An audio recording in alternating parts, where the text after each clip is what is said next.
Goiena 2030 egitasmo barruan, Bergarako ere indajanetik proiektu bat abiatu berri dugu, jangela kolektiboak eraldatzea oinarri, eta helburu daukana, Debagoieneko jangela kolektibotan eskualdeko produktuak txertatzea eta eskualdeko produktuekin hornitzea, ez? Helburu daukana baitxabe agroekologian eta elikadura burujabetzan inguruko lanketa itxia, elikadura osasuntsuan inguruko lanketa itxia bai, eta epe luzera begira eskualdeko, Debagoieneko ekoizpen agroekologikoa handitzea, ez? Bide hortan urratsak ematen joatea.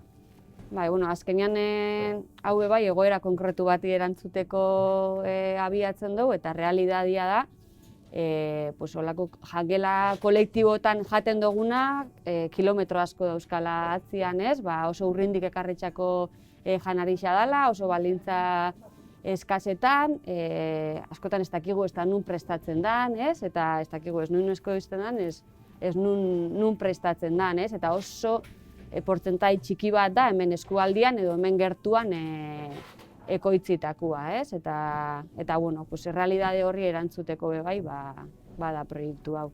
Oin momentuan batez behonga, eragile sozial ezberdinen proposamena jasotzen, gai honi begira, inda dagoen ezagutza hori bai kontuan eukitzeko, eta ja pixkat, jangeletan ze jaten da, ze kantidadetan, zenba jangela daren, nolako ekoizpena daukogun hemen Debagoienean, eta behar horredanak elkarrizketan jarriko, ez? Bai ze borondate dagoen gai honi begira, eta horri heltzeko zein beharko litzaken, ez?